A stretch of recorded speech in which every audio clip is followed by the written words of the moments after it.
5 seconds to go.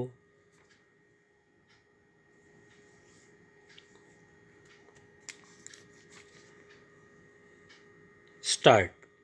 There is always a hype built around the annual United Nations Climate Change Conference. Every conference of the parties COP is projected as a do or die meeting. Success is typically measured by the grandeur of new pledges, with the host country basking in the glow of any significant commitments. However, the 28th COP, which begins on November 30th in Dubai, is unique because it is not so much about new promises, though there will undoubtedly be some, but what happened to the old ones?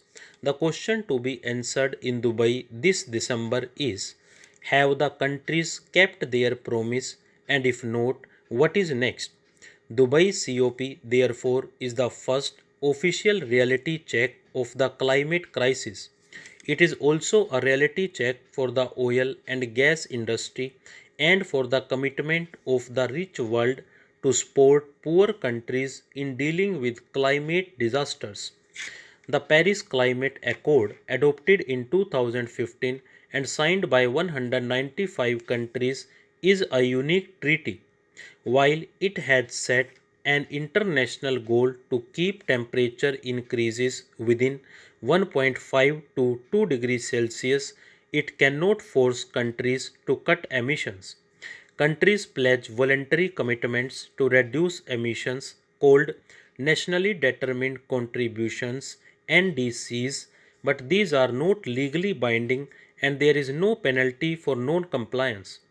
What the Paris Agreement has is a process to review pledges every 5 years, called Global Stocktake (GST), to check where the world stands on climate action. The assumption is that disclosing information will put moral pressure on countries to enhance their commitments. The Dubai COP, therefore, is crucial because the results from the first ever GST will be discussed here.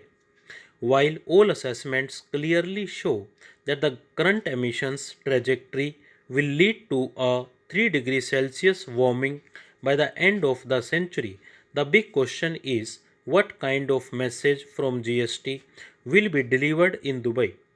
Would it be greenwashing, or would it call out countries for vapid and unmet commitments? This is important because the outcome of GST will inform the next round of NDCs that countries need to declare by 2025. These commitments will be implemented through 2035 and thus would decide climate action for the next 10 years. So, the right messaging from COP28 is crucial to unequivocally indicate what countries developed and developing are required to do to put the world on track to meet the Paris Agreement goals in the next decade, a decade which will decide whether we will win or lose the climate battle. Then there is the elephant in the room. Often touted as a cleaner fuel than coal, oil and natural gas (ONG) in 2022 accounted for 54% of global greenhouse gas emissions. Coal accounted for 40%. ONG is the developed world's fuel of choice.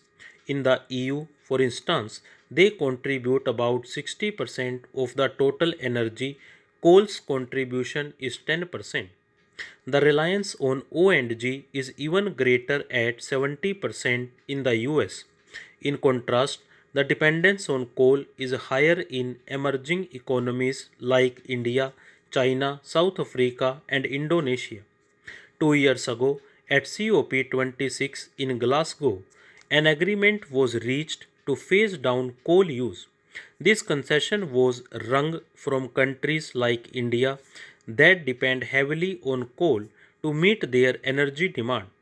Despite repeated attempts, No such commitments have been made for O&G, although it is abundantly clear that prolonged reliance upon such fuels is entirely incompatible with the 1.5 degrees Celsius goal.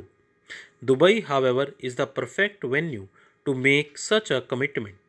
The UAE is the world's eighth largest petroleum producer and very much a petrostate. A recent Guardian expose found that the Abu Dhabi National Oil Company ADNOC has the most investment in new petroleum production projects. The CEO of ADNOC is Sultan Ali Jabbar, the man that the UAE has selected to preside over COP28. So, the stage is set for what the executive director of the International Energy Agency has called a moment of truth for the global oil and gas industry's efforts on climate. Would the developed world and the petrostates agree to the O&G phase down, or would this be another lost opportunity? Perhaps the most critical issue for developing countries at COP28 is action on the Loss and Damage Fund LDF, whose creation was agreed to last year at COP27 in Egypt. Recent years have seen a rapid acceleration of climate related disasters. These impacts are being borne disproportionately by smaller, poorer, and inevitably less developed countries which are least responsible for the climate crisis. LDF was envisioned to channel funds from rich economies into those most vulnerable to climate disasters. While the agreement to create the LDF last year was undoubtedly momentous, we will see whether this vehicle will be given any teeth in Dubai. If it is left toothless and penniless, the global south should accept that the north has no intention of taking any responsibility for its historic emissions and has no serious plans to help those in need. The commitments made in Dubai on LDF and action on O&G will determine whether the goals of UNFCCC can be met. Will developing countries be made to bear alone the cost of adapting to a rapidly warming planet while the rich burn petrol and utter empty platitudes? Or will the developed world finally take responsibility for its historical emissions? In essence, COP28 is not just another gathering, it is a milestone event where the international community must confront the harsh truths about our collective and differentiated efforts to combat climate emergency. Stop.